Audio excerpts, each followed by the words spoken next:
For 13 days in October 1962, the world came closer to nuclear destruction than at any other moment in human history. Not in a battlefield, not in a massive invasion, but in silence, behind locked doors, secret photographs, and decisions made by exhausted men who knew that one mistake could erase entire cities in minutes. At the center of it all stood John F. Kennedy. And across the ocean, Nikita Khrushchev, the unpredictable Soviet leader, determined to challenge American power. Between them stood Cuba, a small island that suddenly became the center of the world's fear. In the early morning of October 14th, 1962, an American U-2 spy plane flew high above Cuban territory. Its mission seemed routine, full of secrets and surveillance. But when the photographs returned to Washington, everything changed. American intelligence analysts stared at the images in disbelief.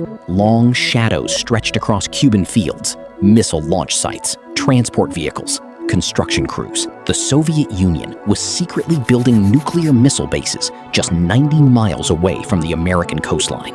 These were not ordinary weapons. Some of these missiles could strike Washington, New York, and major American cities within minutes. There would be almost no time to react. Inside the White House, panic spread quietly. No public announcement was made. No alarms were sounded. Instead, President Kennedy gathered a small, secret group of advisors known as XCOM. Generals demanded immediate military action.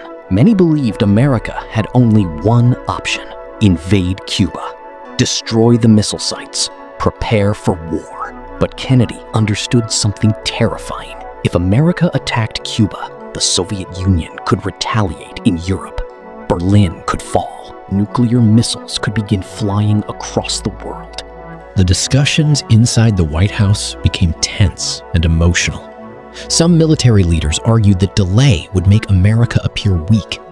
Others warned that Soviet missiles might soon become fully operational. Every hour mattered. Kennedy sat quietly during many of these meetings, listening carefully. The pressure on him was unimaginable. Millions of American lives rested on decisions made inside those small rooms.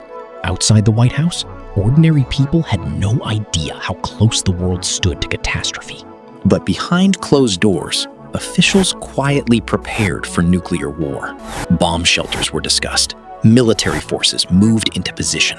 Strategic bombers waited on alert. Nuclear submarines disappeared beneath the oceans. One wrong move could trigger a chain reaction nobody could stop. Then Kennedy made his choice.